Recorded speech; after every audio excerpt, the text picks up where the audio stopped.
password. You are a toy!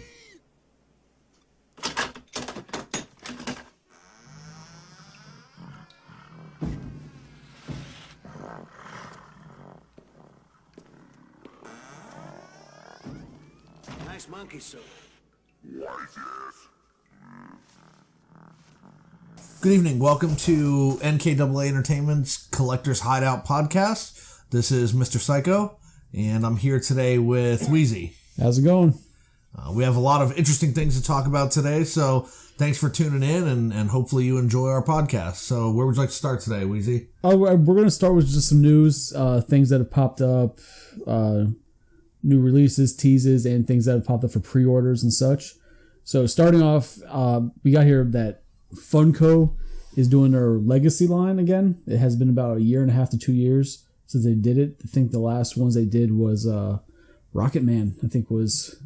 They actually did a Rocket Man figure, and that was kind of it. But now they're being re-released, or they're re-releasing the line, and now it's going to be Mad Max Fury Road in 6 inches, which is a hot topic for amongst the collectors, especially from fans of NECA toys, because NECA's been trying forever, and they get asked about it every day on their Twitter. Oh, can you get Mad Max? Can you get Mad Max? And they always say, we tried, and they're not licensing it. There's issues, but apparently Funko made it happen. Now, whether or not that's part of the reason why Funko's in, the $300 million debt because of all the intellectual properties they have and they're not paying on, I don't know, but they were able to make Mad Max happen. So that was pretty big news that came out. Then, that's interesting to me because, maybe it should be interesting. I can't imagine there really being that much of an interest in Mad Max figures. I haven't even seen the new movie. I can't tell you which of the original ones I saw, but it was only one of the original ones. And I have really no desire to see the new movie or to be involved in that world. Well, what you start running into is that a lot of people who collect, especially NECA toys and a lot of Funkos, what they're doing now, and Mezco stuff, is that it's character design. And Mad Max, there is definitely a lot of characters. Unique designs, people, costumes, stuff like that. It's not just your normal person. So, of course, people are going to start wanting the figures of that, and they get vocal. People who want these things, they get vocal, whether or not their wallets will speak loud enough. But online, typing on the Twitter world, they're vocal. Makes sense. But it's just, there's a lot of interesting designs. And I saw the new Mad Max movie. It was actually pretty good. Yeah, I would recommend checking it out. I've heard it was really good. It's a fun watch. Most people I've talked to have told me, oh, see it. The first couple of Mad Max movies, like I said, I've only watched one of them fully. And it was okay, but it didn't really make me want to watch the other ones. And then the new one, I don't know. It's not that I'm not a Tom Hardy fan. I was just like, okay, Mad Max movie. And, oh, great. It's starring Tom Hardy. Great. What else is coming out? That's really what it was. So, besides that, now we also have news that Hasbro has been in talks of buying Mattel. It's happened a few times in the past. It comes up here and there, and it's never gone through. And there's no telling right now how close it is to falling through or happening. But that is interesting. The possibility that if Hasbro did buy Mattel, because then you have to wonder where Mattel has DC lines. Mattel has obviously Ghostbusters. I don't know how much they can do with it still, but they have Ghostbusters. And then you wonder, if they did do that, then you have Marvel Legends. Would you actually start getting DC Legends in scale with Marvel? I thought we already had those with those DC Universe. No, they're a little bigger. Red box figures. If I remember correctly, they're a little bit on a larger scale. And then you have some that are on a smaller scale from DC Direct. So I think the Legend scale of the 6 inch is kind of where they're at, and everybody else goes a little above and a little below. Well, the only thing that I could say out of that is what I would want to see more than anything else. If you remember in the early 2000s, they had, Star Wars Transformers. Yeah. Right? I would love to see Ghostbuster Transformers. Oh, the Ghostbusters come out of, like, you have a ghost trap and it transforms into one of the Ghostbusters. And when you said it, the first thing I thought, just because I've seen a shirt of it, is the turtle van. Oh, that would be awesome. But it's transformed into a robot, but you can tell it's obviously the turtle van has the logo and everything. So that's why when you said it on picture and that, I'm like, oh, the Ecto-1 turns into a robot like it's Transformers, and then you got Dan Aykroyd or Stance sitting inside of it controlling it like a Megazord. Imagine how awesome it would be if you had the Ecto-1 would be a little bit bigger, so you'd pay a little bit more, but it would transform into the Stay Puft Marshmallow Man. Oh, Jesus. For the other guys, for the Ghostbusters to actually fight. That would be amazing. I could definitely go for that. That would be nuts. Don't make that happen. I don't need to spend any more money. No. But as great as it would be, my wallet begs for that not to happen. Because especially me, I don't like Transformers as it is. I'm not a fan of Transformers. They frustrate me, but I would have to buy that. Then, so after that, actually, like I said, it's an interesting concept. I know it's happened a few times with Hasbro buying Mattel, or wanting to and showing the interest. It's just, I don't know if they could, because that'd take away a lot of competition. Yeah, that would really narrow the market down to companies. I think it would frustrate me a lot too, because I know you don't like Transformers, but right. I do. And a couple of years ago, they were doing a Transformers Generation line, and they were going back to Beast Wars. Right, I remember that. And I really liked that show growing up. It was my favorite Transformers show, even though I grew up through Gen 1. We both did. I really was invested in Beast Wars, and they started redoing this line. They released a Waspinator, a Rat Trap, and a Rhinox, and they looked great. They were show accurate as animals, and they were show accurate as the robots. It was fantastic. Then they were going to release a Cheetor, and they had some other ones that they'd shown off at one of the toy conventions. I don't remember if it was San Diego Comic-Con or if it was Toy Fair or whatever, but they actually showed off the prototypes. And then they're like, oh, well, we're canceling this line. We're going to start focusing on other different types of Transformers. And this is something they've done in the past. So I think it would frustrate me. Yeah, Hasbro is known for either showing or having leaks come out of Transformer stuff, and then they just kind of scrap it, and they're like, oh, we're going to focus on the new movie. And then they don't realize that their core collectors who collect Transformers don't really like the movie. They don't want the movie, but Hasbro's just like, here, everything to the movie. Anybody hears weird noise in the background? There is a dog in here apparently having a nightmare. It's slowly freaking out. Is it dying? What's going on? No, he's trying to play. He woke up and now he wants to play. And then little Haiti walked away and probably... Yeah, little Haiti, can you be our bodyguard? Get that dog out of here.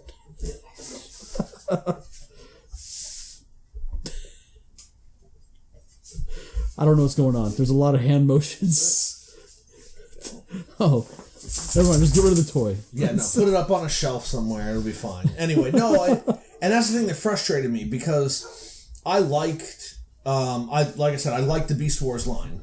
But then the idea they had for Cheetor went to whoever does the more expensive ones that now you got to buy on Big Bad Toy Store. It's third parties. Yeah, I don't want to spend $100 on a Cheetor figure that was going to cost me $25. Yeah. I mean, yes, it looks a little bit better. It's more sleek. There's no gaps between the joints. I mean, they're definitely good figures. No, they are. They're definitely good figures. With all the other bills that I have as an adult, I don't want to spend $80 on a Cheetor figure that was going to cost me $25. I don't understand.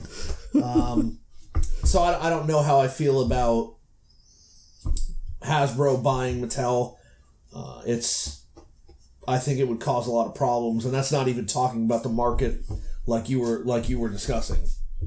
As far as someone having no competition in the market, one of the other companies would have to step up. One of the other companies would have to step up at that point, and I don't think any of them are necessarily ready to do that. Yeah, I don't think there is much competition at that point that would be able to even remotely put a dent towards Hasbro Mattel buyout. You have NECA. They do pretty well, but they don't have the shelf space. Yeah, NECA that Hasbro and Mattel does. Well, because NECA is collector focused.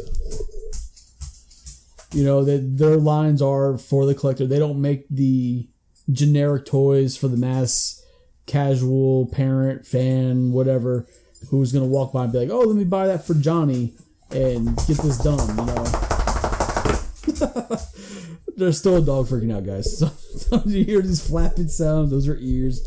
You might hear a tail smack a table. He's our mascot, so it'll be all right. But yeah, I mean, NECA is collector based, whereas Hasbro and Mattel are common mass market. Yeah. Exactly. So I mean, there's definitely no competition there. The closest thing you could probably say that would be mass market at that point, if Mattel bought Hasbro, would be Lego. It's all one generic thing, but just the size of it and its mass market and how big it is. Figure in Toys R Us, Lego gets 3 aisles.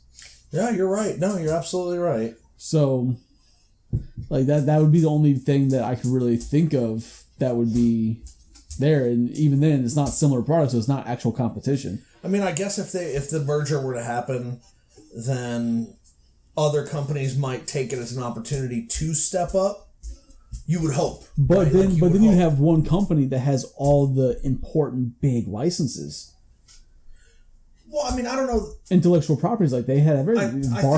You got Barbie, you got everything. Hot Wheels, DC, Mattel, you got Marvel. They got everything. Star Wars, Transformers. Yeah, but I mean, they don't have Ghostbusters. They don't have... But they do. There's never been said that they don't have them anymore. It's just that also Diamond Select has them. Because remember, Diamond Select announced theirs and started releasing theirs, and then Mattel's like, oh, well, here's the Girl Ghostbusters. Oh, well, here's the original Ghostbusters we had for Matty Collector repackaged and on toy shelves now. So it's like, as Diamond Select was putting out Ghostbuster toys, Mattel was putting out Ghostbuster toys. So there's no word if Mattel completely lost the license or not. Yeah, no, I mean, it would definitely change things as we know it in the toy world. Possibly it might help to save Toys R Us. I mean, we're not going to spend much time talking about that, but in my opinion, there were a lot of things that Toys R Us could have done years ago to ensure its market space and be more relevant than it is now. And I worry that it's too little too late now. Wait, Toys R Us dug their own grave by buying up all the competition. Well, but not only that, like they could have grown. They could have could have. So, for instance, one of the things that I've always thought is Toys R Us could have focused a little bit more on adult collectors. Right, because they could have said, okay, well, these kids grew up coming to our store, and they're going to take our kids there. The only problem with that, in all reality, is that the adult collector makes up very low market. That's why, if I remember correctly, the only Toys R Us that actually have like the collector aisle and carry stuff like that is in the U.S. There are other markets, especially overseas. Toys R Us is essentially baby toys and young children toys. You know, you maybe the oldest thing you're gonna find there might be Ninja Turtles and like the real kiddie versions of Marvel stuff. Like you're not finding Marvel Legends at those stores. You're definitely not finding any of the collectible horror or Alien and Predator or any of that. You're not finding any of that there because it's not for children. Like it's legit. Toys R Us overseas is legit kids. Well, yeah, but that's because overseas they have other adult specialty stores. Oh, we don't have that stuff here. So if we had that sort of stuff here, yeah, I could see that as a problem. But for instance, if you go to Japan, right? Japan exports a lot of the Hot Toys figures because they're made there. Yeah. There are stores in Japan specifically for Hot Toys and the other companies like Hot Toys. We don't have that here. We have an online store for that. See, if Toys R Us, to me, what they should have really done if they wanted to do something more along those lines was they bought out all their competition, right? So essentially they did this themselves. They buy out the competition. Now here comes Walmart. You can't fight Walmart. Walmart's going to take over. And you got Walgreens stepping up their toy game, apparently. So what Toys R Us really should have done, or possibly still try and do, is if they wanted to open up KB style stores. smaller in-mall shopping strip malls, but have those stores cater more towards the bigger lines, the Marvel Legends, the more adult collector or older child lines, and then leave the big stores with everything plus the much smaller child.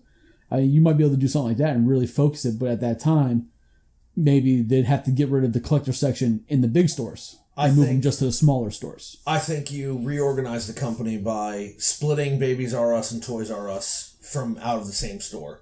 Or at least put a wall up between them, like the same part of the building, right? Right. But one side is Babies R Us, one side is Toys R Us. That's how the Coral Springs Toys R Us is. Like the one side's obviously Babies R Us. Well, yeah, but I mean, put a wall up, have its own entrance. Okay. Right, and then you take all the kids' toys that take up the aisle in the Toys R Us side. Like all the young kids, the toddler toys, you stick those over with the Babies R Us stuff as well. Okay, because toddlers and babies are synonyms, they go together. You take the regular Toys R Us store, you have a section for young girls, you have a section for young boys. You have your video game section, which is what they have now. You have your Lego section, right? But now you've also freed up space from the infant and toddler toys, because now that's over on Babies R Us. And then with that space, you buy some of the collector grade stuff. You make a deal with Mattel. You get some of their Master of the Universe figures. Like you contact NECA. Excuse me. You contact NECA. You maybe have a glass case in there where you can sell some of the Hot Toys figures. Yeah, could you imagine if they start selling Hot Toys inside Toys R Us? The price might drop a little bit because it's a bunch mass produced, but you'd have to hope that if they drop the price, that people would then buy them, then make sense of the price drop, but quantity. But that would definitely be an interesting way to go. I mean, and you put some things in there that are more focused towards the adult, because right now you bring up Walmart. Here's why Walmart does so well, besides their prices being cheap. They don't care about people; just take it. No, like it's not just their prices being cheap. It's that if I go into a store, perfect example. Right, my wife is pregnant. We're going to have a little girl. When my wife and I right now go into Walmart, she goes one way and I go the other way. Damn right. I know the things that I need to pick up for the house. She knows the things she needs to pick up. But I'm not going to go to the clothing aisle. I'm not going to go look at this. I might go to the food aisle, but when I go to Walmart, I'm going there for something. And I also check the other things. So if Toys R Us was a destination where a kid could be a kid, that could be your inner kid being a kid. And then you go in there with your kid, and obviously, if they're young, you're not going to just let them loose in the store. Oh, people do. People do. If your kid's 9 or 10 years old, they know how to be in a store. They're close. They're young, but they're not infants and toddlers and things like that. You let them go to the aisle that they want to look at, and then you go to the aisle that you want to look at, or you go to the aisle with them, and then you take them to the aisle you want to look at. You worked at Toys R Us just like I did. I know. I worked there a few years longer than you, but we both were, and you know damn well how many times you see a toddler come running around a corner, only to think, oh, the mom's going to be chasing them. No, to have no mother come around the corner also. You know, it's wishful thinking. But again, you have to make, in my opinion, Toys R Us a destination, right? It has to be something that you're going to go to because they're going to have stuff for your kid, but they're also going to have stuff for you. Yeah. I mean, the hassle I went through trying to find the Technodrome when they released it for Mega Bloks. Couldn't find the Technodrome, right? Or the fact that the Toys R Us can't seem to keep the Power Ranger Legacy stuff in stock. It's just baffling. I got no answer for that. I worked there long enough. I know there's collectors, but no, you're right. The stuff, I mean, it might have a lot to do with scalpers. Was for at least the legacy stuff, because people come in and buy this stuff.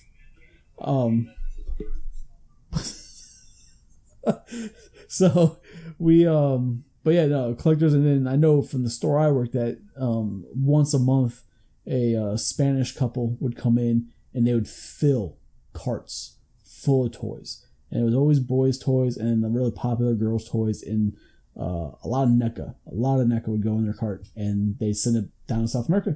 They had a store, like we were supplying their store in South America. So I imagine it's a lot of that that's doing it. And besides, everybody and their mother now thinks that they can be scalpers or make sales on Amazon and open up their own Amazon store.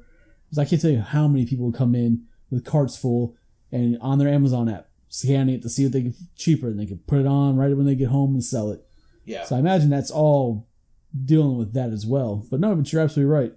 It's I mean, but I think changes need to be made. I think in that world where Mattel is purchased by Hasbro, it creates a void, but you fill that void with another company that's ready to step up, and then maybe that kind of merger helps Toys R Us because then they have to start thinking outside the box. I mean, in all reality, Toys R Us could do kind of like they did with electronics, right? Remember they had R-Zone before it was blocked off, this one section for video games. They could do like kind of like you're saying with that, but with the collector zone. Yeah. Or a collector, something where it's this one area where it's all collector stuff, like a little comic book shop inside Toys R Us. Yeah.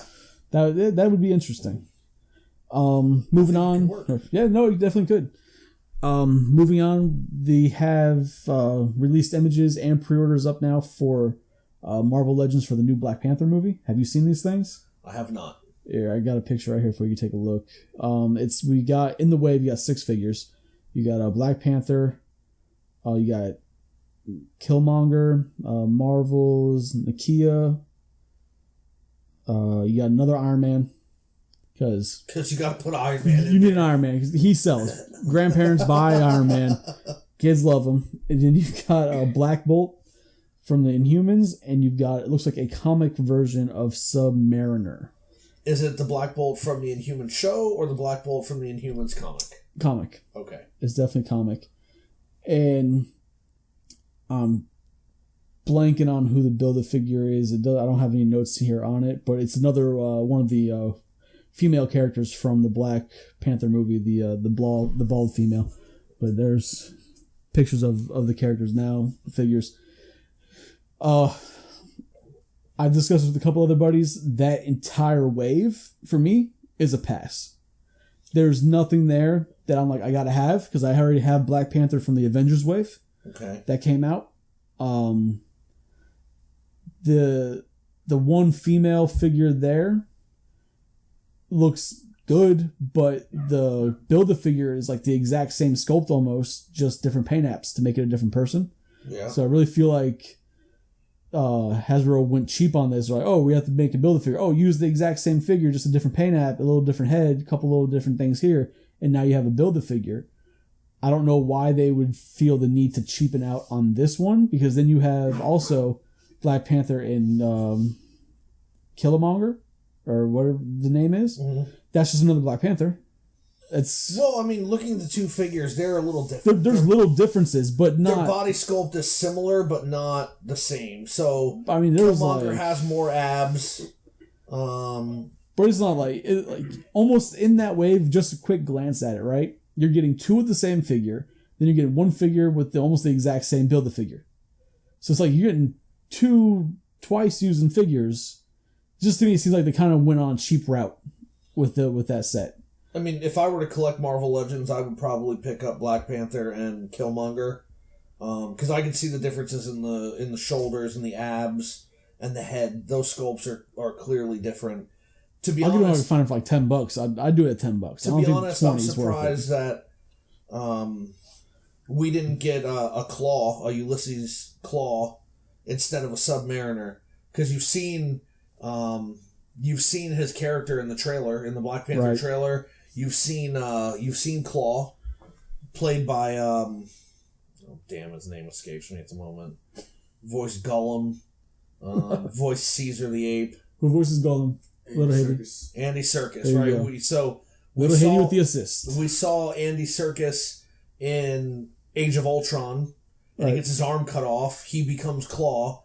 You see him in the Black Panther trailer, so you know the character's going to be in there. Whether they call him Claw yet or not doesn't make a difference. Like, his character should be in the line. Like, I don't understand why you have Black Bolt, Submariner, and an Invincible Iron Man figure instead of a Claw figure. Well, it's one of those I've noticed with all Marvel Legend lines. They always throw in comic book characters. They always do. Especially in the movie waves, they do that. Or if it's a comic book wave, they always throw in live action characters. And I think it's just their way of getting the sales for the different ones. Like, oh, you know, we're not too sure if this Submariner or this Black Bolt would really sell that well. So we're going to throw them in this Black Panther wave, give them Build-A-Figure parts, so we have to sell them. So then the Build-A-Figure in this wave should have been Claw then. Like, I mean, how do you take... You know he's going to be one of the villains in the movie, and you know he's that's another one. Trailer. But that's another thing. Marvel Legends doesn't really do a lot of villains, especially for the from the live action standpoint for the MCU. The only one I could think of that we've gotten MCU wise villain is Vulture, Loki, and Vulture. Mandarin.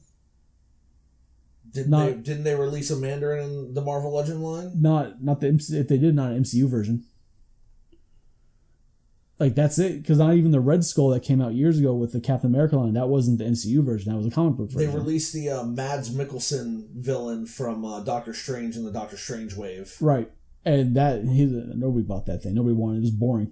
He wasn't even a villain for like the last 4 minutes of the film. But I mean, like... But I'm saying, but generally, as a rule, they don't do it. Like, they had Ultron, which wasn't even 100% like really MCU version. It was more MCU than it was comic, but it wasn't even fully there. Like, they don't really do a lot of the villains. If they start doing more villains, which it seems like they're starting to, as they did Helena for Thor, like they're starting to. Mm. But from the original stem, they weren't really doing villains at all. It was all the superheroes. And they were doing, if you were getting villains, they were comic book villains. That's when we started getting like the Spider-Man villains. Like, those you're getting. But MCU, you really weren't getting them. So hopefully with the fact that Vulture and then Helena, and hopefully it'll start changing that. I mean, we already have Killmonger, so... Yeah, so... Then, so like I said, I mean, for me, that whole wave is a pass. At $10, I'd most likely buy a couple of them. But for 20 piece, I'm off them. I can't do it. That's how I feel about the... I mean, I think we talked about this before, you and I, not on a podcast, but the only Marvel Legends figures I'm going to be buying from here on out are any of the 90s X-Men. Right. Since I have Rogue from the 90s cartoon, I have Cyclops from the 90s cartoon, I'm hoping that maybe occasionally they'll release the others. No, they showed the Wolverine.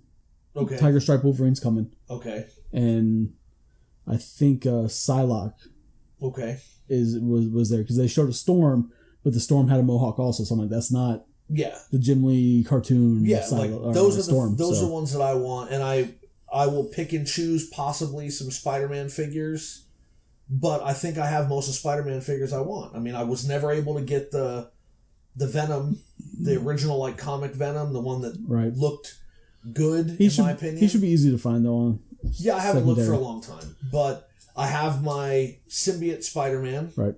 I have my Scarlet Spider, and I have my Ben Reilly as Spider-Man figure, so I don't really need anything else. I had the whole Spider-Man Homecoming line, and ultimately decided to return it.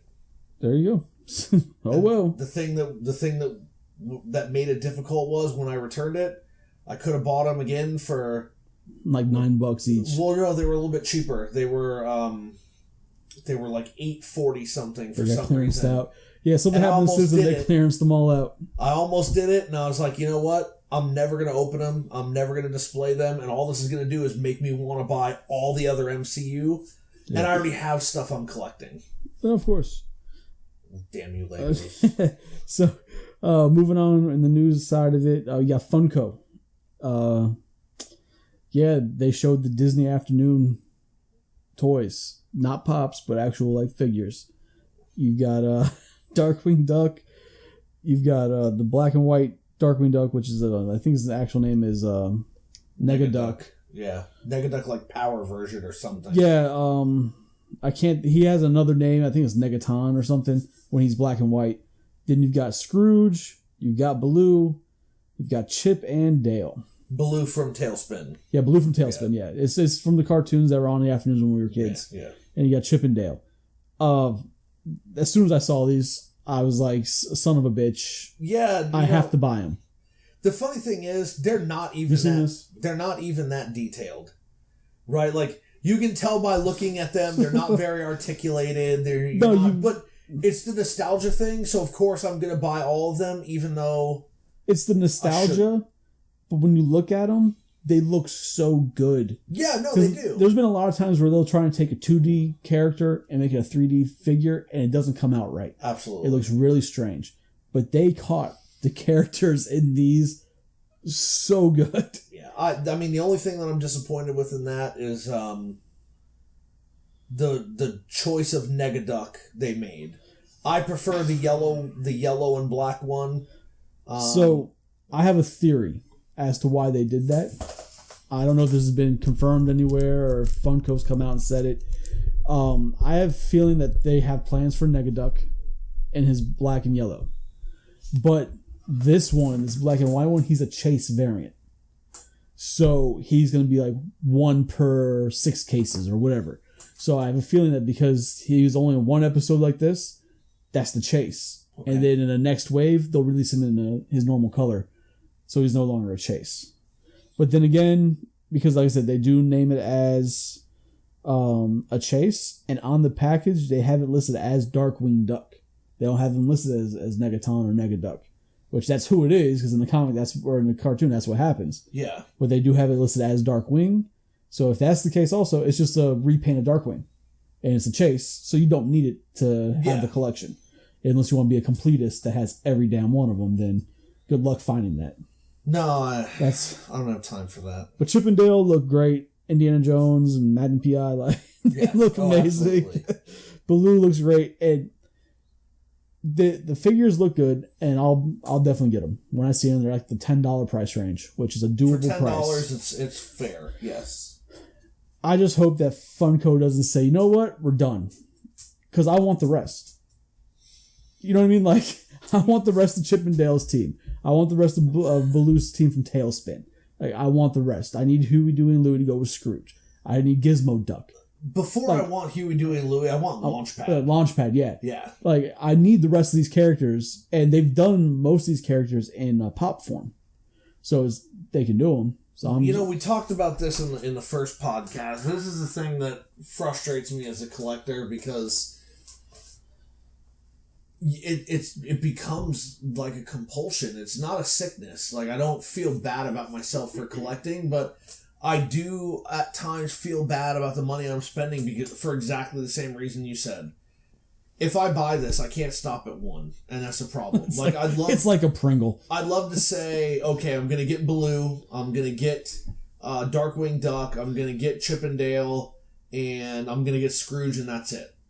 But in actuality, what's gonna happen is I'll buy Chip and Dale, and if they release the other ones, I gotta get Monterey Jack. I gotta get Gadget. One of them will come with Zipper. Dale comes with Zipper. Okay, so then you have that. But then you can't just have Scrooge. You gotta have Launchpad. You gotta have. And maybe they decide, you know what, we're not gonna release Launchpad with DuckTales. We'll give you Gizmo Duck. We'll give you the 3 nephews, and then we're gonna release Launchpad with Darkwing Duck.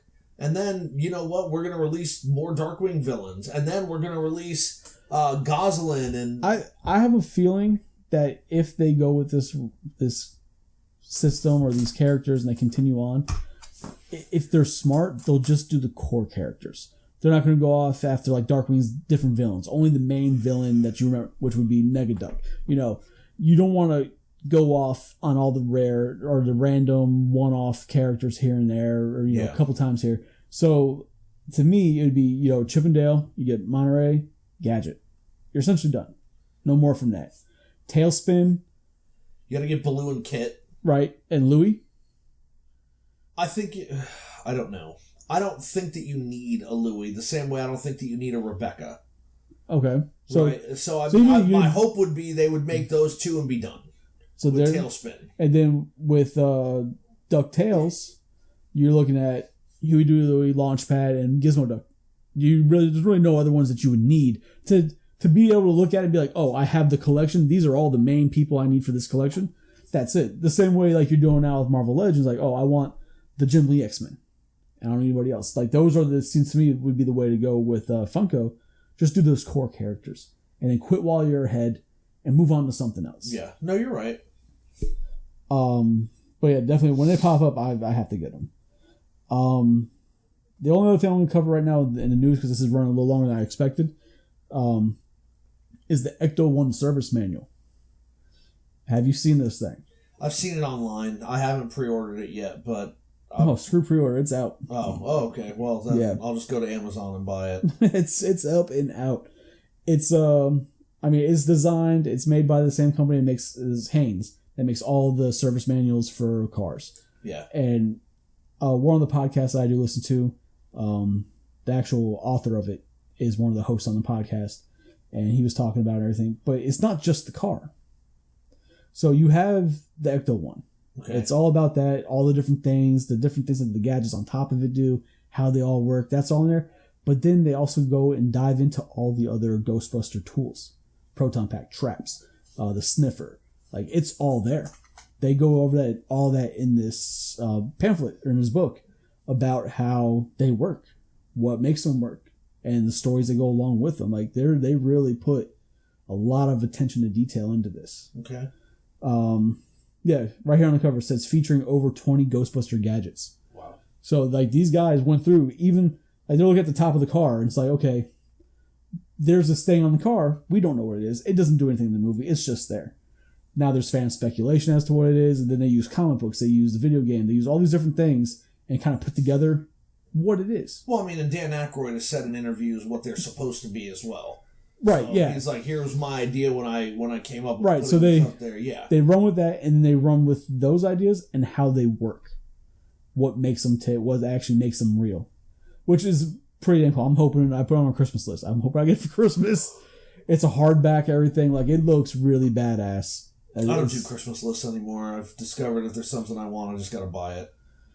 See, most people, I'm like, hey, check out this list, and then they just get me whatever they want. I'm like, all right. So the trick is this. You go to Amazon, you build a list. It's a wish list, right? And it brings up the link there. They just click on it, it takes them right to the thing on Amazon, they can buy it right there. So there's no bullshit. And then when they buy it, it gets taken off your list so nobody else buys it. But what it also does is that if you want, you can click a button and it'll let you know what's been bought. but you know, if you don't want to ruin it, what I usually do, especially this time of year, is that I'll go, I'll buy stuff. I'll see it's under the same mindset you have. If I see it, I want it, just buy it. I'm old enough, I got the money, buy it. I do that. Most of these places have 60 to 90 day return policies. I keep that receipt in case my wife comes through and actually buys me something for my collection and has it. Cool. I take back mine and return it. Yep. That way, at least I got it. Nope, cool. If not, nobody got it for me Christmas, I already have it. I actually just recently did that this past week a few times. So that's all I got for news. A couple other things, but they're not important right now. It's not. So get away from that. I want to move on to what we got. Like, what's going on? What do we have new? Each of our collections this week, this past couple months since the last time we did a collector's hideout. I know the other day I went out. Well, the other day, as in yesterday. First I'm gonna go with the big one. MrPsyco and I, for you listeners that aren't aware, MrPsyco and I went off to a friend's wedding in Austin, Texas. Now, we're both from South Florida. We lived down here. One of our friends from high school moved away, got married out there. So we went to the wedding. I'm sitting there, bored out of my mind, laying in bed. And I was like, you know what? For shits and giggles, let me check the local area on Craigslist to see if anybody's got anything cool being sold that I could, score some Ninja Turtles, whatever. It's a new area. Yeah. And while doing that, I came across a gentleman with a post for a Kenner Ghostbuster Firehouse. In the pictures, it looked like it was brand new, like box, like everything was never put together, nothing, just sitting there. Pictures look good. So I contacted the gentleman, thinking to myself, yeah, right, this is Austin, Texas. There's even like toy museums in Austin. Like, there's no way this guy still has this thing. He contacted me back right away saying he had it. I was like, oh, great, can I come by? I want to check it out. I went there. I met up with him, old man, 60s, 70s. I guess his grandmother or his mother used to buy out toy stores when they go out of business. And she had at one point, garage full of toys that she got from these places. Local people have come through over the years and bought out and got everything they wanted for their stores and collections. But somehow this Ghostbuster Firehouse went unnoticed or hidden behind some box of laundry. I don't know. Or it could just be the market on the Ghostbusters Firehouse goes up and down all the time.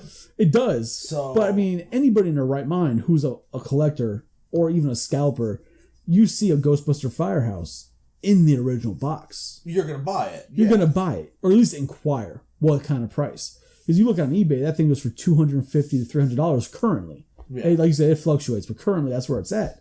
So this gentleman, he pulled out the box, and I pulled out all the pieces. Everything's there. Even the canister of slime hasn't been opened. The plastic's still wrapped around it. All the decals are ruined from time. They've yellowed and crumbled up. But, I can get repro labels with that if I want to. Yeah. But yeah, everything's there. Everything's in perfect condition. Box, age damage to it. It is what it is. I asked the gentleman what he was wanted for it. $50. I couldn't pull out the money fast enough. $50? Yeah. If I wanted to sell it, I could sell it for $250. So here I am. I walk out of this house. My wife's waiting for me. She's like, "What the hell did you buy?" I'm like, "I can't explain it to you. It was my money. Don't you worry about that." So I got back to the hotel, and then now came because the next morning we were leaving. We were flying out for that Monday to go home. So now came how do I get this home? I had to literally take out everything out of the box and pack it in my suitcase, everything. I folded the box up longwise so it didn't really ruin the box. Put it in the back of my suitcase, put clothes on top, put all the pieces, more clothes, more pieces, more clothes. Like, I packed this stuff with my clothes to get it home. And I got it home. Everything's beautiful. Put it all back together, put it all back in the box, threw it in a plastic tub. And now it's over in my mom's house in storage. You're not going to build it and put your figures with it? I'm going to do something eventually. I don't have room to build that right now. I had the broken one that I was taking apart to paint in there, taking up room. So if I'm going to do it, I'm going to do it right. I'm going to get the labels and do it right. It's just going to take some time and it's going to take some space. Yeah. But I was just amazed. For $50, I was able to score that. You can't go wrong with that. Not for that price. Yeah, it was. I keep pass that up. Then also recently I picked up Diamond Select has been putting out Nightmare Before Christmas figures. Wave 3 came out while I was in Orlando. I was with my brother. We went to Halloween Horror Nights and we found Wave 3 up there, which was Lock, Shock, and Barrel, the Pumpkin King, Jack with the pumpkin head. Yep. And Santa Claus. And then yesterday I went out to Toys R Us on a whim, bored, and I came across Series 4. I was expecting those till next year sometime. They came out, and that was Behemoth, the one, the big guy with the axe in his head. Yeah. Zero and a zombie kid with him. Okay. Or the zombie kid comes with Behemoth, and then Zero and an elf, and then Jack in like pajamas. But I wasn't expecting, so I picked those up yesterday.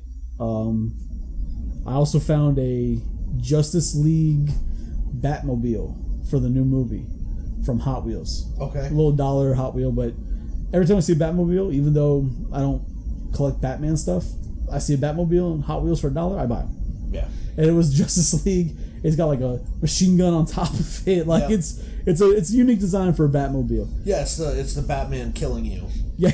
Mobile. Yeah. yeah, pretty much. And then also, a lot of this stuff happened yesterday. Also yesterday, while I was out, I hit a Target. I came across a Ninja Turtles Bebop in his 80s deco from the new cartoon. So it's the new cartoon Bebop design, but he's got the 80s paint apps. Yeah.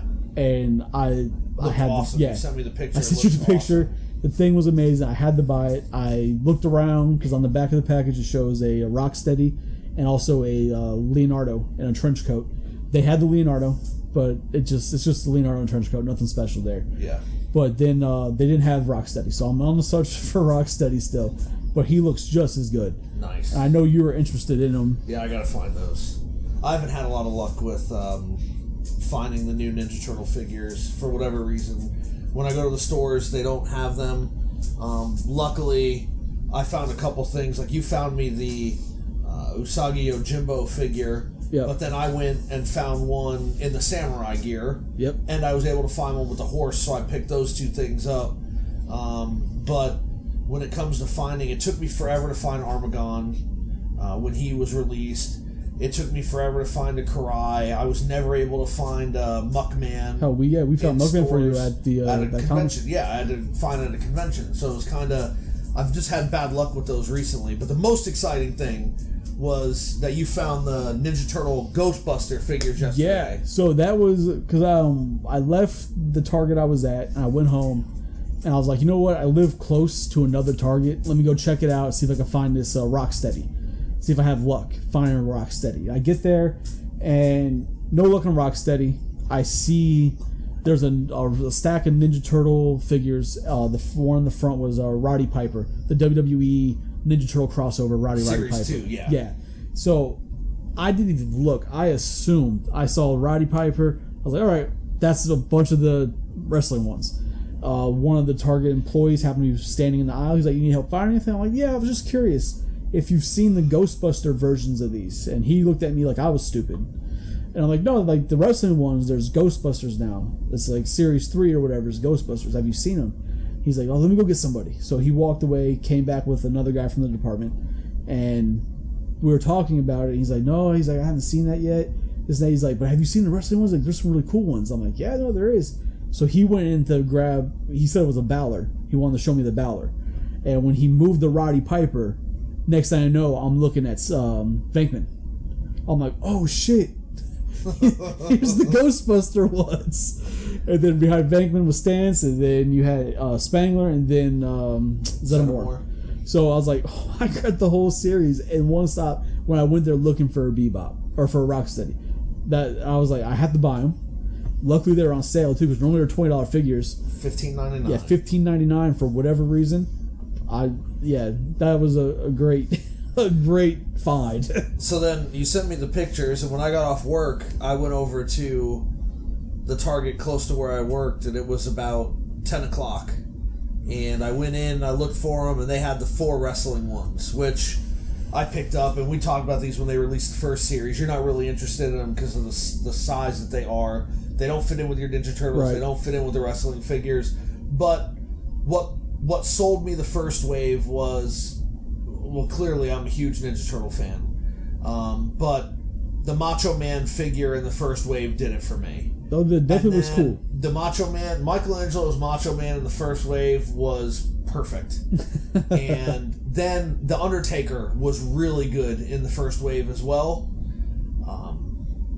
And I figured, you know what? If I'm going to buy these two, even though I wasn't a huge WCW fan, I appreciate Sting's character. Like, I appreciate what they were able to do.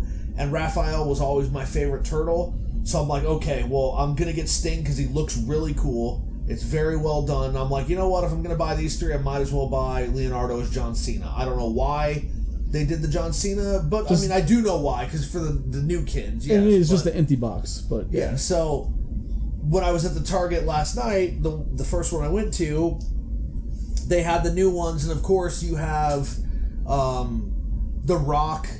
Raphael's The Rock. I mean, The Rock is my favorite wrestler. So clearly I had to get that one. I didn't even notice. Is Raphael doing the eyebrow? Yes. He is doing the eyebrow, yes, yeah? He is. You gotta see it's amazing. He's doing the people's eyebrow. It's fantastic. He's doing the people's eyebrow. You see that? You see that, Haiti? But then, you have Michelangelo as Roddy Piper, and you have Donatello as the Ultimate Warrior.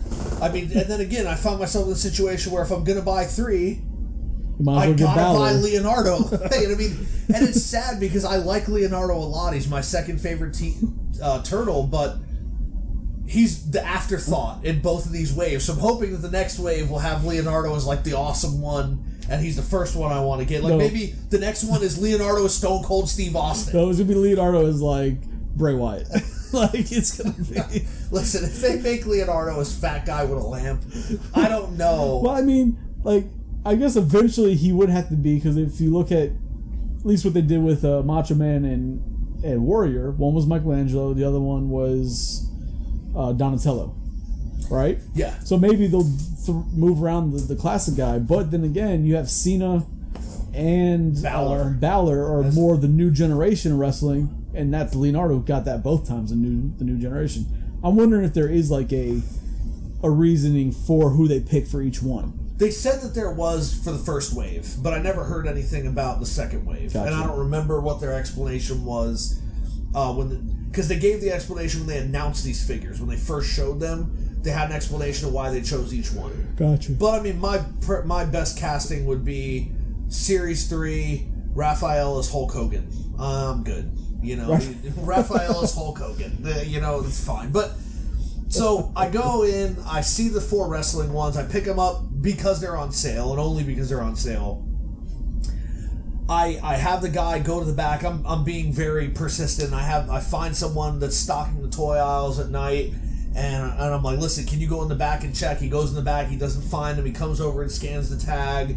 He's like, okay, we don't have any, but the 2 other stores here have them. You should have them call guest services. So I go up to the front counter, and I ask them if they'll call the stores. So there are 2 people at the front counter. They're not busy. Each one of them calls a different store. My pregnant wife is standing there giving me terrible looks because she wants to leave. So she goes out to the car to get off her feet, and these guys are calling the other stores. Neither of them have them. They only have the wrestling ones. They send people...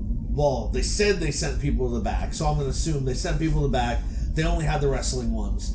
This morning, when I got up in the morning, I decided, you know what, I have to drive to some of the other stores that had larger numbers. I went to the first store, it was a bust. I went to the second store, I found a couple of the Ghostbuster Ninja Turtles, but not the whole set. The last one I went to, they didn't have any on the shelf. I had to ask a guy, and he scanned, he's like, well, it says we have 4. I'll go check. He goes in the back, he comes out, he had all 4 of them, I bought them all immediately. Like, I can't... If you are in your early to mid-30s and you grew up watching Ninja Turtles and Ghostbusters and you don't buy these figures, you're doing yourself a disservice. I mean, they are amazing. If you're a collector. If you're just not an action figure collector, I understand why you wouldn't buy them. No, I mean, at that point, I would argue you should buy them and just stick them up on your entertainment unit, because the nostalgia factor alone would be a great centerpiece when people come over. Oh, you got anything else? Or recently I pre-ordered, and I don't know if I said this in another podcast, but recently I pre-ordered the Spider-Man Homecoming Hot Toys figure, the deluxe one that comes with the blazer and some extra accessories, because I really like that Spider-Man costume, and I thought the design was really well done. And I heard you say Homecoming figure. Yeah. But my mind is listening and hearing you as if you're talking about getting a Back to the Future figure for some reason. No. So I'm like, blazer? What are you talking about? Marty never had a blazer. Yeah, no. Except for when he's like, I guess maybe in prom. But it's like, oh, that's right, he said Homecoming. Yeah. So that's not supposed to be released until June of this year.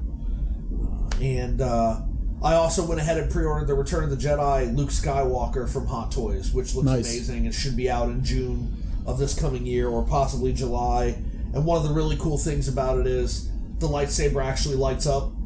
And one of the hands is electronic, so when you attach it to the arm, it detaches at the elbow. When you could attach this one, it actually lights up the lightsaber, which is very cool. That's badass. It's a very well done figure from what I've seen of it, so I'm excited about those things. I've seen a couple customizers use that same, maybe not the exact same style, but use something similar where they have, when it attaches to the hand, a magnet system.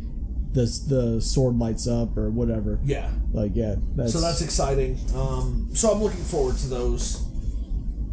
I'm still waiting. I mean, the last time we did one of these podcasts was the end of August, the beginning of September. I'm still waiting for my Blitzway Ghostbuster figures. Keep on waiting. Keep in mind, I pre-ordered them last year in December, so it's almost been a year. They're supposed to be out in February. Then they were supposed to be out in April. Him in February of 18. Then they were supposed to be out in June. Then by the end of August. Then definitely by the end of September, because Blitzway has made many statements regarding these. They wanted They wanted them to be done correctly. They wanted the quality to be good. If that's why, if they're having issues and they want to make sure they're perfect, I can understand that. No, I can respect that. Yeah, I do, but you don't come out... If that's what the issue is, you're having quality control issues, I completely respect the fact that things are being delayed. But then don't come out and say they will definitely ship by the end of September, because that was the last update we got. They told us that all the quality control issues had been fixed, and these figures would ship no later than the end of September. But here I am, middle of November, and they still haven't started shipping from anywhere.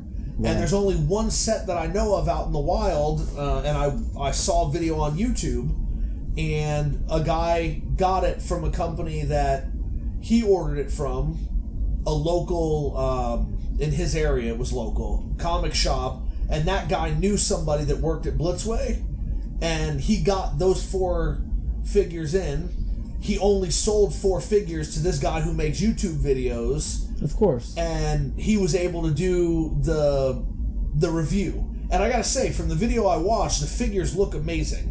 One of the coolest things about them so far from the video I saw was they actually have the Ghostbusters patch on the box. So when you take the protective sleeve off the box, it's got the actual Ghostbusters patch with their name on it on each of the boxes. And it's an actual patch that you could remove from the box if you wanted to and sew it on to a Ghostbusters costume if you had it. Sweet. Not that I would do that, but you could. And what he showed of the figures, they looked very detailed. Everything looked great. The Spangler likeness was amazing.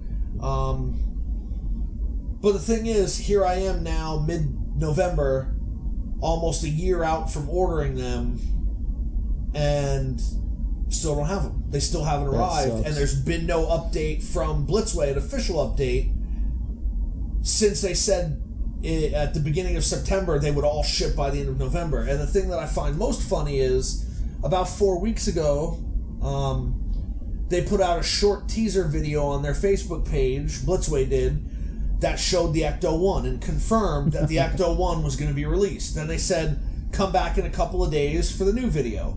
So then, a couple days later, they release a full, I think it's a 1.5 minutes long, 2 minutes long, of the Ecto-1 in 1/6 scale that goes with these figures, and said, pre-order Friday of next week.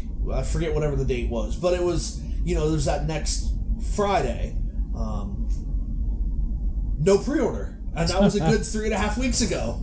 So, they tell us, pre-ordering this Friday, but there's nowhere for you to pre-order. Not any of the websites you would go to. I mean, Personally, I use Big Bad Toy Store when I pre-order things like this, but it's not up there. They don't even have a listing for the Ecto-1. Blitzway's main website doesn't say anything about the Ecto-1, but they're releasing these Facebook videos saying things. And I think that part of their issue is they're promising something without knowing the timetables, and it all stems from the fact that their Tyler Durden figure was horrible. What I've read, because I didn't know a lot about Blitzway before this, they released a figure from Fight Club, the Brad Pitt figure. Right. And people were really excited about it because the pictures looked amazing. The prototype that was shown off everywhere was completely awesome. Then the figure shipped, and everybody wanted to return it once they got it because the quality was not there. It didn't look anything like the figure that they showed. The face sculpt was terrible. It was misshapen, and everybody wanted to return it. It was a huge nightmare for them, which is why I think we're having such an issue with Ghostbusters, because it's a beloved property. Yeah, if you don't get it right. Stop promising things you can't give. Like, don't give me a time estimate and then change it. Don't say, oh yeah, we're definitely shipping it at the end of September, only to then be silent all through October, halfway through November so far. Come on. Oh, right? Damn, I feel your pain, man. Not jealous, but I feel your pain. I feel your pain.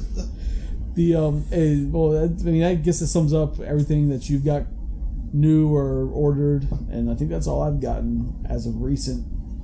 I'll have more Lego stuff to talk about after Christmas. Oh yeah.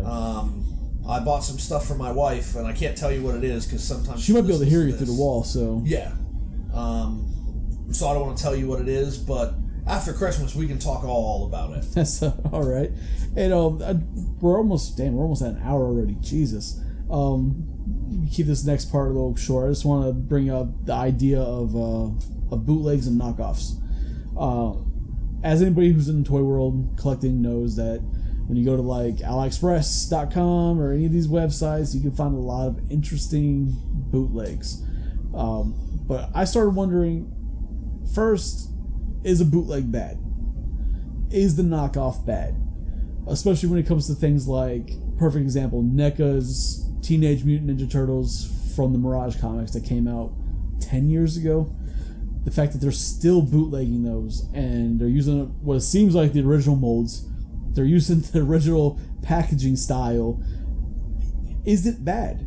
NECA's not reproducing them, so they're not taking money away from NECA. It's not like NECA's like, oh, we're still making these, we're selling them now. And if it's the same mold and everything, the quality's there. There's a little bit of difference in paint. Some of the paint rubs off pretty easily, and the ones they're selling have the multicolored headbands. So it's not even the comic version, it's just comic sculpt. I mean, is bootleg bad? So I would say it depends on who you ask and what side of the argument they're on, in the sense that obviously companies are going to say it's bad. Right. Because then you're emboldening these other companies to do this, and even though the figures aren't being produced now, like you said, the NECA Turtle figures, right, what's going to stop the person? You're giving them a pass for these. Well, now another one is coming out, but they get a mold for it, so they're going to bootleg it while the company's still trying to sell off product. Well, that's essentially what happened to NECA last year with the Comic-Con exclusive Ninja Turtle arcade sets. It went up for sale. You could not order them online. You had to go to the con to get them. But somehow, one of the overseas websites had them listed there for $100 a piece. Turtle set and the bad guy set. Yep. But that, to me, is too fast for a bootleg. Because like the Mirage ones that they did from NECA, it's been 10 years. They're producing them. They weren't producing right away. Yeah. They became big. Somebody got the molds. They started making them, making money off of them. These, NECA hadn't even received them fully yet. Well, I guess they had to because they took them to the con to sell them there. So yeah, they'd just gotten them in their hands, and they're already for order on this site for where people find bootlegs, and people were getting them faster from the bootleg site than they were getting them from their friends who went to Comic-Con for them. Yeah. And people speculate that NECA did it themselves, that NECA produced them and put them out on the website as a way to get around the rules that were preventing them from releasing them online to fans, that made them only be able to do it in the con itself. So there's speculation that NECA actually did that one themselves to release it as bootleg, because I mean it was the same packaging, same everything. There was, from with the reviews I saw, there's no difference between the two figures. And it's very possible that NECA did that. I mean, and if they did, they were still making money from it. Oh, but yeah. To get back to your initial question, I mean, it's good for collectors when things are bootlegged, because when there's something that you want to get that's not being made anymore, you have very little options. Correct. So, like I wish people put the prices up so high because they know it's supply and demand. I mean, I wish somebody who has one of these damn scratches from the Ninja Turtle line from the 90s would send it to somebody in Japan and bootleg the shit out of it. I would definitely buy a bootleg scratch that has a nice paint app that works just fine for $40-$50. I'd probably buy that for a bootleg, because the fucking thing by itself loose, the original goes for like $400 to $500. Yeah, I'd pay $50 for a bootleg version.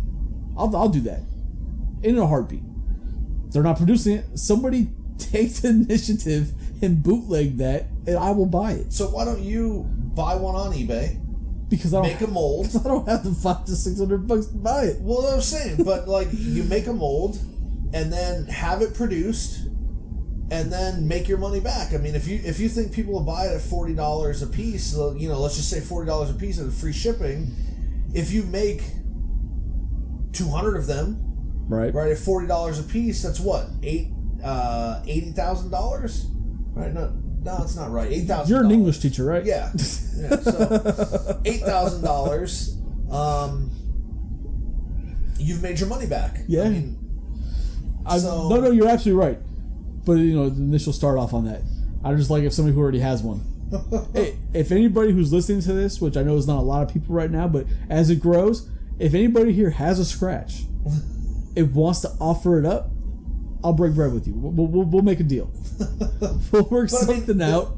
The thing is, again, so other collectors would at that point say, or even 3D print me one. Scan that bitch with a 3D scanner and print me one. I don't even know that we can call these people collectors, because at that point they're more scalpers. But you would have people saying, "Oh, well, I thought ahead and I bought a couple because I wanted to keep one sealed, for instance, and I wanted to open one.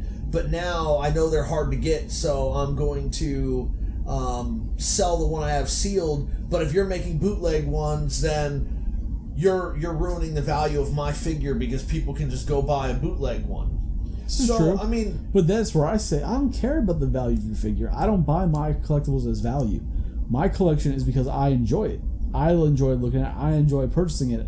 I'm not buying these to hopefully retire one day and make millions off of it, because realistically it's overproduced mass product. It's not going to be there. It's not a 1942 rookie football or baseball card. Like it's not there, and people seem to think that they can get rich off them. But well, I mean, there are still some things that you can make an obscene amount of money on. Oh yeah, no, there is. I mean, and I will talk about in 2006, 2007, Lego released the Ultimate Collector Set Millennium Falcon, and it sold for $500. But this is different. This is Lego. Lego's gold. Well, no, I understand. What I'm saying is $500. And when I looked at it last year, if you wanted a brand new one that had never been opened, you're going to pay $8,000 for it. If you want one that had been opened but has everything, including the box and instruction manual, you're probably going to pay $5,000 for it. So it went up. Jesus. Yeah. It's Lego. It went up 10 times in value of what you paid for it not even 10 years ago. Did you get one? No. Oh, son of a bitch. Yeah, no. I should have, but I didn't. But again, that's the kind of thing that you come to. And we talked about this in the last podcast, where people buy a whole bunch of stuff to hoard it, hoping it's going to be worth money, and sometimes it blows up in their face and sometimes it doesn't. I think that bootleg figures are good and bad depending on the position you're in and how it affects the market. So then, moving with the same idea of bootlegs and knockoffs, there's been an occurrence of these websites, these bootleg sites, getting figures that nobody's made, but yet here it is. Perfect example, it's a little too big for Marvel Legends, but it's too small for Marvel Select, but they made a movie Vision, an MCU Vision.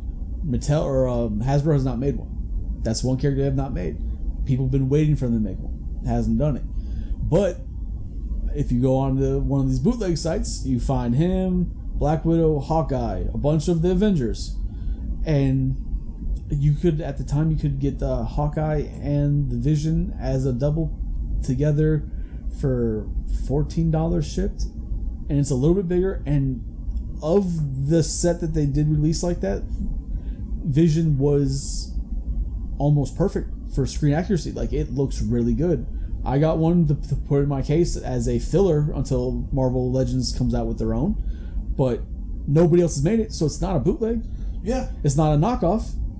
It's just somebody that doesn't actually have the license, but they have a machine. Something. Yeah. Because, I mean, I've been noticing a lot lately also on the same sites. If you look up I would look up Marvel Legends Venom and see what pops up. And occasionally there's a Venom that pops up, but it's in clamshell packaging. And it says NECA on it. It says Jaeger, the things from Pacific Rim. Yeah, Jaeger or whatever. I guess the robots. Yeah. Yeah, it says that on it says Venom, Jaeger, and when you look at the NECA Pacific Rim figures and the exact same packaging, the coloring on the details for like the imagery It's just different, but it's the exact same imagery, just different colors. Everything is Pacific Rim, but it's what looks like a very badass Venom action figure inside this package. So I'm sitting there and I'm looking, I'm like, there's so much wrong with it for bootleg wise that it's from a company that doesn't do Marvel at all. They've got the name for a completely different toy line on it. And when you really look at it, it looks like it's probably about the size of a Marvel Select Venom, not even a Marvel Legends Venom. Yeah. But it looks really badass. So that's another one's like, where the hell did this become a bootleg? Like, this is a third party that's making these things. They bootleg the packaging. Remember when we were kids? I don't know if you went into these stores, but the Big Lots stores. I used to go in them with my grandmother. You go in the toy aisle. They had all these like knockoff things that you never even heard of. Like clearly it was a Power Ranger. That's how Walmart used to be. Yeah, it was. I mean, clearly it was a Power Ranger, and it was supposed to be a Power Ranger, but it wasn't called Power Ranger. I mean, it was like super special ninja. Like yeah, I mean, it was something ridiculous that even as a kid I knew was something else. Yeah. But then even like I showed you today, I showed you a picture that there's the that Ghost Rider, and you saw that Ghost Rider looks that Ghost Rider sick. head sculpt was amazing. Yeah, it looks translucent flames, and you have the additional head that has the black skull with blue flames. It looks crazy, and the reports are it's about 8 to 9 inches tall. So it's more like a Marvel Select scale, but nobody knows where, nobody's ever seen it before. So this is just a third party. Yeah, and you get a lot of third party stuff with Transformers. Transformers has a lot of third party, which is what you were talking about earlier with the Big Bad has these ones that are like $100 for a $20 figure. Because it's third party that makes them. Well, yeah, but they're licensed by Hasbro. Not all of them. Well, the ones that I'm looking at, like the Cheetor one I'm telling you about was licensed. Because like they have Optimus Primal like there's licensed. a set of Transform ones. They're sharks that transform into different types of boat transform or whatever. But they are legit third party. They're not done through Hasbro. It's legit third party. They make them and they sell them here. Yeah. So I mean, that's what it seems like they're doing with Marvel now, because that Ghost Rider looks really badass. Well, I mean, we are an online society now, and there are people with a lot of talent, and if you can sculpt something, and you can put the money in to make something, right, you can make money from it. So if you do it from overseas, you don't have to worry about getting your ass sued. Exactly. And because you're not a company, really, you're just selling it on your own. Or however they're doing it, yeah. I mean, it's kind of... You're skating a fine line, I guess. But I mean, think about all the talent that we have around your NECA Turtle figures that you had customized. Yeah, no, those are amazing. So, I mean, but there are people that can do that. So if you can do that and you have a machine that will do it, then you can make money off of it. Especially now, we got these people that just buy a 3D printer. They design it in a computer. The things you could design on a computer, maybe you can't do it with your hand, but you could do it on a computer. And then you print it up. And then you have a mold, send it off to a manufacturer, and they just, boom. Yep. Knock them out. Absolutely. By the hundreds. It's just seems to be a lot of that going on, especially with the bootlegs and knockoffs, but especially with the ones like the Venom and those turtles that I still think were done by NECA, just released to get them to everybody. And then this Ghost Rider, I can't even call them bootleg.